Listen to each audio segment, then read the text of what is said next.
जिसके सिर पर ऋण है उसे तो भगवान ने बेटा दे दिया, पर जिसके सिर पर कोई ऋण नहीं था तो भगवान ने कहा कि तुम्हें तो कोई ऋण ही नहीं है, तुम जाओ संसार का कुछ दिन आनंद लेकर वापस आ जाना, तुम्हारा तो ऑलरेडी मोक्ष है। भाई आपके मोक्ष का प्रयास आपको करना पड़ेगा, पर जिनके कोई पुत्र नहीं है उनके मोक्ष का उपाय उन्हें नहीं करना पड़ेगा, क्योंकि जिनका कोई नहीं उनके भगवान हैं। भगवान बोले मैं करूंगा। तो तुम्हारे सिर पर ऋण है तो ऋण चुकाने बेटा आ गया, जिसके सिर पर ऋण था ही नहीं भगवान ने उसे इस प्रपंच से झंझट से बचाए रखा है।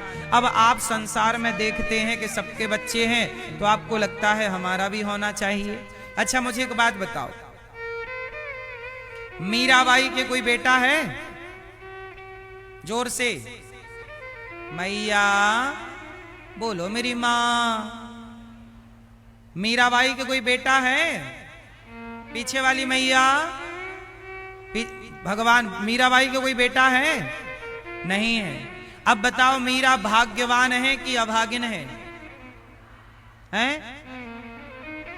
जिसके बेटा नहीं है, अरे बेटा 4 हो जाएं आपके, 10 हो जाएं आपके, तो बेटे से आप भाग्यवान ना होंगी।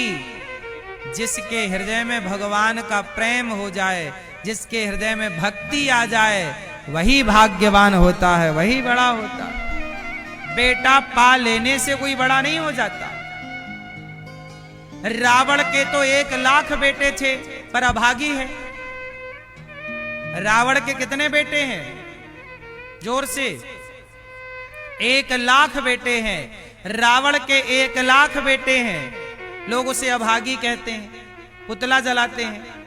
बेटों से कोई बड़ा होता तो रावण से ज्यादा बेटा किसके हैं? 1 लख पूत 1.25 लाख नाती, जिसके घर पर दिया ना बाती। रावण के इतने बेटे हैं, पर जब रावण मरा तो कोई बेटा आग लगाने वाला नहीं बचा। लेकिन धन्य है विभीषण, इसलिए रावण बड़ा नहीं विभीषण बड़े हैं। क्यों? क्योंकि विभीषण के हृदय में भगवान के लिए प्रेम है। जिसके अंदर भक्ति है वही बड़ा होता है मेरी मां, बेटे वाला बड़ा नहीं है। इसलिए भगवान करें आपके खूब बेटा हो। हम तो कहते हैं 10-20 बेटा हो आपके, क्या दिक्कत है? आप सबके 10-10 बच्चे हों, क्या दिक्कत है? लेकिन बेटा ना होए तो रोने की जरूरत। मीराबाई ने कृष्ण के लिए आंसू बहाए तो कृष्ण मिल गए। आप लोग बेटों के लिए रोते हैं, मीराबाई भगवान के लिए रोई। आप ही बताओ किसके लिए रोना चाहिए? बेटे के लिए रोएं कि बेटा नहीं है? बेटा हो जाए तो ठीक है, और ना होए तो परेशान ना होना, क्योंकि भगवान ने आपको जगत की झंझट से मुक्त कर रखा है। बेटा वाले लोग परेशान तो हैं ही। कितने माएं ऐसी हैं जिन माओं ने बच्चों को पढ़ाया लिखाया योग्य बनाया, बाद में उन्हीं बेटों ने माओं को वृद्धाश्रम भेज दिए। हमारे पास तो 310 माताएं हैं, ऐसी माएं हैं जिनके बेटा हैं, 4-4 बेटा हैं, पर रोटी नहीं देते। तो ऐसे बेटों से करोगे क्या? बुढ़ापे में 2 वक्त की रोटी भी ना दे। इसलिए मैं आपके पास फिर एक निवेदन कर दूं कि बेटे की संपत्ति बड़ी नहीं है। मीराबाई ने कहा है, पायो जी मैंने राम रतन धन पायो। जिसके पास राम नाम की दौलत है वही बड़ा है, वही अमीरी है, वरना तो सब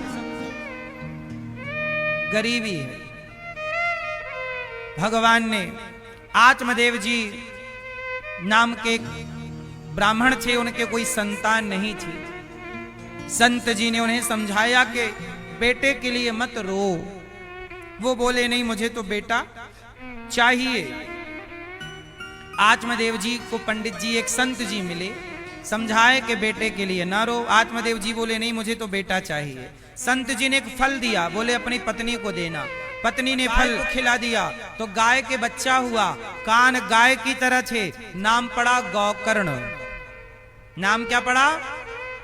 जोर से नाम गौकर्ण पड़ा। अब गौकर्ण जी, अच्छा धुंधली की बहन को बेटा हुआ तो धुंधली ने पैसे से खरीद लिया, नाम रखा धुंधकारी। अब गौकर्ण और धुंधकारी दो बच्चे हैं कि यत कालेन तऊ जातऊ तरुणऊ तनि आबुभऊ। अब देखो क्या हुआ कि गौकर्ण पंडितो ज्ञानी, गौकर्ण जी बड़े ज्ञानी पंडित बने और धुंधकारी महाखलह, धुंधकारी महादुष्ट हुआ। धुंधकारी महान दुष्ट हुआ, धुंधकारी बड़ा हुआ। अब देखो आत्मदेव जी को भगवान बेटा नहीं दे रहे थे तो इन्होंने जिद कर ली कि बेटा चाहिए। अच्छा भगवान बेटा क्यों नहीं दे रहे थे? क्योंकि धुंधकारी जब हो गया तो उसने बड़े होकर बाप को खूब मारा, आत्मदेव जी को डंडे से मार रहा है, खूब पिटाई कर रहा है। आत्मदेव जी रो रहे हैं कि हे भगवान, जब बेटा नहीं था तो भी रोना पड़ा और बेटा मिल गया तो भी रोना पड़ रहा है। बात ऐसी है ना मेरी माँ कि भगवान कुछ दे दें, इसलिए कहता हूं कि भगवान कुछ दें तो रख लो और ना दें तो जिद ना करो। मेहनत करो, प्रयास करो, कर्म करो, परंतु जिद ना करो। जो आपके भाग्य में नहीं है यदि वो मिल भी जाए तो वो आपको नुकसान पहुंचाएगा। जैसे आत्मदेव जी के भाग्य में संतान नहीं थी पर उन्होंने जिद की और एक पुत्र पा लिया, और जब पाया तो बेटा ऐसा पाया कि डंडा मार रहा है। इसलिए भगवान ने नहीं दिया था कि तुम्हारे ऊपर बड़ा संकट, पुत्र का दुख बहुत है, इसलिए दिया ही नहीं कि तुम इस दुख से दुखी ही ना हो, पर आपको तो दुखी होना था। मैया एक बात कहें, जीवन बहुत सीधा होना चाहिए, इच्छाओं को कंट्रोल करना चाहिए। किसको कंट्रोल करना चाहिए मेरी मां? इच्छाओं को। जो आपकी जरूरत है उसे आप पूरी कर लो। जरूरत क्या है? आपकी रोटी, कपड़ा, मकान, शिक्षा, ये आपकी जरूरतें हैं। ये सब भगवान करे सबके पास हो, पर इच्छाओं के पीछे ना भागना। जिन लोगों की इच्छाएं ज्यादा हैं वो लोग ज्यादा परेशान हैं। एक चीज मिल जाए तो दूसरी इच्छा जिंदा हो जाती है कि ये और मिल जाए, वो मिल जाए उसकी इच्छा हो जाती है ये और मिल जाए। इसलिए सारी जिंदगी इच्छाओं के पीछे भागना मुझे लगता है कि सही है कि गलत है? आप बताओ। इच्छाओं के पीछे भागना सही है मैया?